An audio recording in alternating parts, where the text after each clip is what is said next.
ಜ್ಞಾನದೀವಿಗೆ ನವೋದಯ ತರಬೇತಿ ಕೇಂದ್ರದ ಆನ್ಲೈನ್ ಕ್ಲಾಸ್ಗೆ ಆತ್ಮೀಯವಾದಂಥ ಸ್ವಾಗತ. ಇವತ್ತಿನ ಕ್ಲಾಸ್ನೊಳಗೆ ನಾವು ಸಂಸ್ಕೃತದ ಸಂಧಿಗಳನ್ನು ನೋಡ್ತಾ ಹೋಗ್ರಿ. ಕನ್ನಡ ಸಂಧಿಯೊಳಗೆ ಯಾವ ರೀತಿ ನಾವು ವಿಧಗಳು ನೋಡ್ತೇವಲ್ಲ ಅದೇ ರೀತಿ ಸಂಸ್ಕೃತ ಸಂಧಿಗಳು ಕೂಡ ನಾವು ವಿಧಗಳನ್ನು ನೋಡ್ತೇವೆ. ಇಲ್ಲಿ ಸ್ವರ ಸಂಧಿ ಮತ್ತು ವ್ಯಂಜನ ಸಂಧಿಗಳು ಕೂಡ ನೋಡ್ತೇವೆ. ಕನ್ನಡ ಸಂಧಿಯೊಳಗೂ ಅಲ್ಲಿ ನಿಂತದ್ದು ಸ್ವರ ಸಂಧಿ ಮತ್ತು ವ್ಯಂಜನ ಸಂಧಿ ಬರ್ತಾ ಇದ್ವಲ್ಲ, ಅದೇ ರೀತಿ ಸಂಸ್ಕೃತ ಸಂಧಿಯೊಳಗೂ ಸ್ವರ ಸಂಧಿಗಳು ಮತ್ತು ವ್ಯಂಜನ ಸಂಧಿಗಳು ಬರ್ತಾವೆ. ಸ್ವರ ಸಂಧಿಗಳು 4 ಬರ್ತಾವ, ವ್ಯಂಜನ ಸಂಧಿಗಳು 7. ಅದ ನೀವು ಇಂಪಾರ್ಟೆಂಟ್ ಕಲಿಯುವಂಥದ್ದು ಎಷ್ಟಂದ್ರೆ 4. ಎಷ್ಟು? ಸ್ವರ ಸಂಧಿಗಳು 4, ವ್ಯಂಜನ ಸಂಧಿಗಳು 7 ಬರ್ತಾವೆ. ವ್ಯಂಜನ ಸಂಧಿ ನೀವು ಎಷ್ಟು ಕಲಿಬೇಕು? 4 ಕಲಿಬೇಕು, 3 ಇಂಪಾರ್ಟೆಂಟ್ ಇರಂಗಿಲ್ಲ.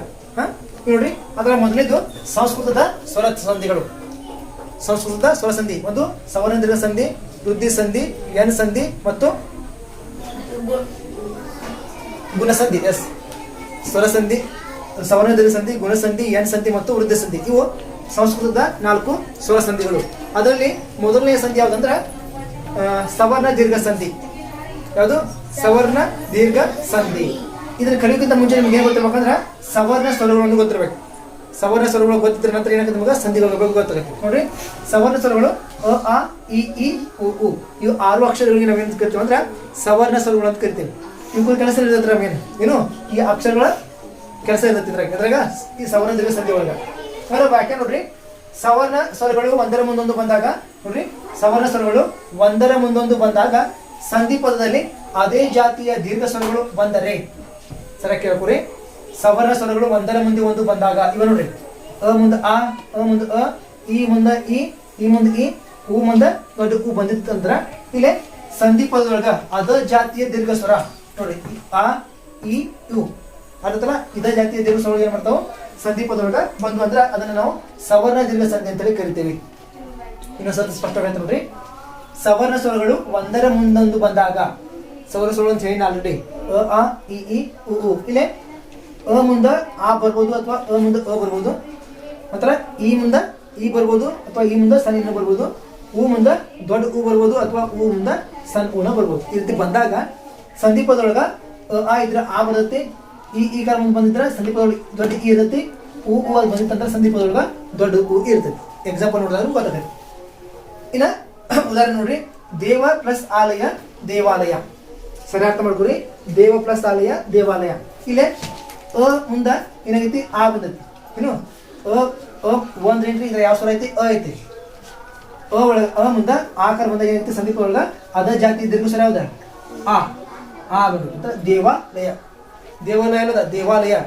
ಆ ಒಳಗೆ ಏನೈತಿ ಹಂಗಾರ ಆ ಐತಿ. ಇದು ಋಷಿ ಸ್ವರ ದೀರ್ಘ ಸ್ವರನು ದೀರ್ಘ ಸ್ವರ ಐತಿಲ್ಲ, ಅದ ಜಾತಿಯ ದೀರ್ಘ ಸ್ವರ ಏನಾಗೈತಿ ಬದತ್ತಂತ. ಮತ್ತೆ ಏನೈತಿ ಆ ಬಂದೈತಿ. ಆ ಅಂದ್ರೆ ದೀರ್ಘ ಸ್ವರ. ನೆಕ್ಸ್ಟ್ ಗುರು ಪ್ಲಸ್ ಉಪದೇಶ. ಗುರು ಪ್ಲಸ್ ಉಪದೇಶ ಗುರುಪದೇಶ.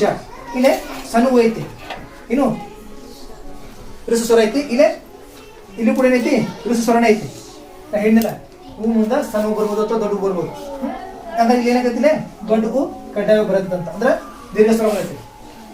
ಹೂ ಮುಂದ ಹೂ ಬಂದಾಗ ಸಂದೀಪದೊಳಗ ದೀರ್ಘ ಸ್ವರ, ಅದ ಜಾತಿ ದೀರ್ಘ ಸ್ವರ ಅಂದ್ರೆ ಹೌದಾ? ಅದ ಜಾತಿ ದೀರ್ಘ ಸ್ವರ ಅಂದ್ರೆ ಹೂ ಬರ್ಬೇಕಂತ. ಅಷ್ಟ ರವಿ ಪ್ಲಸ್ ಇಂದ್ರ ರವೀಂದ್ರ. ವಿ ಒಳಗ ಈ ಕಾರ ಐತಿ, ಇಲ್ಲಿ ಕೂಡ ಋಷಿ ಸ್ವರ ಅಂದ್ರೆ ಸನಿ ಅಂತ ಕರಿತಾರ. ಸನಿ ಐತಿ, ಸಂದೀಪದೊಳಗ ಏನ ದೊಡ್ಡ ಈ ಕಾರ ಬರುತ್ತೆ. ದೀರ್ಘ ಸ್ವರ ಐತಲ್ಲ ಇದ, ಈ ಎರಡು ಇದ ಜಾತಿಯ ಒಂದು ದೀರ್ಘ ಸ್ವರ ಯಾವ್ದಾಕಂದ್ರೆ ಈ ಯಾಕೈತಿ. ಹೌದಲ್ಲ? ನೆಕ್ಸ್ಟ್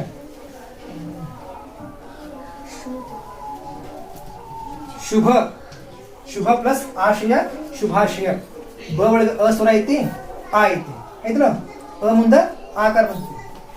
ಅ ಮುಂದ ಆಕಾರ ಬಂದಾಗಿಲ್ಲ ಅದ ಜಾತಿ ದೀರ್ಘ ಸ್ವರ ಬರ್ಬೇಕಂದ್ರೆ ಆ ಬಂದೈತಿ. ಶುಭ ಆಯ್ತಲ್ಲ, ಇಲ್ಲಿ ಭಾ ಒಳಗೆ ಏನೈತಿ ಆ ಸ್ವರ ಐತಿ, ಶುಭಾಶಯ. ನೆಕ್ಸ್ಟ್ ಶಿವ ಪ್ಲಸ್ ಆಲಯ ಶಿವಾಲಯ. ಇಲ್ಲೇ ಅಕಾರದ ಮುಂದ ಆಕಾರ ಬಂದ ಏನಾಗೈತಿ ಅದ ಜಾತಿ ದೀರ್ಘ ಸ್ವರ ಯಾವುದು? ಆಕಾರ ಬಂದೈತಿ. ಶಿವ ಪ್ಲಸ್ ಆಲಯ ಶಿವಾಲಯ.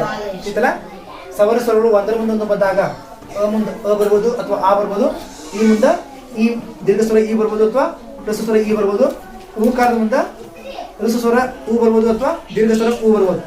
ಯಾವ ಬಂದ್ರು ಕೂಡ ಇಲ್ಲಿ ಇದು ನೋಡ್ರಿ, ಸಂದೀಪ ಆ ಬರುತ್ತೆ, ಅದ ಜಾತಿ ದೀರ್ಘ ಸ್ವರ ಆ, ಈ ಎರಡು ಜಾತಿ ದೀರ್ಘ ಸ್ವರ ಈ ಎರಡು ಅಕ್ಷರಗಳ ದೀರ್ಘ ಸ್ವರ ಯಾವ್ದು ಅಕ್ಷರ ದೊಡ್ಡ ಈ ರೀತಿ ಏನಾಗತ್ತೆ ಅಂದ್ರೆ ದೀರ್ಘ ಸ್ವರ ಏನಾಗುತ್ತೆ ಸಂದೀಪದೊಳಗೆ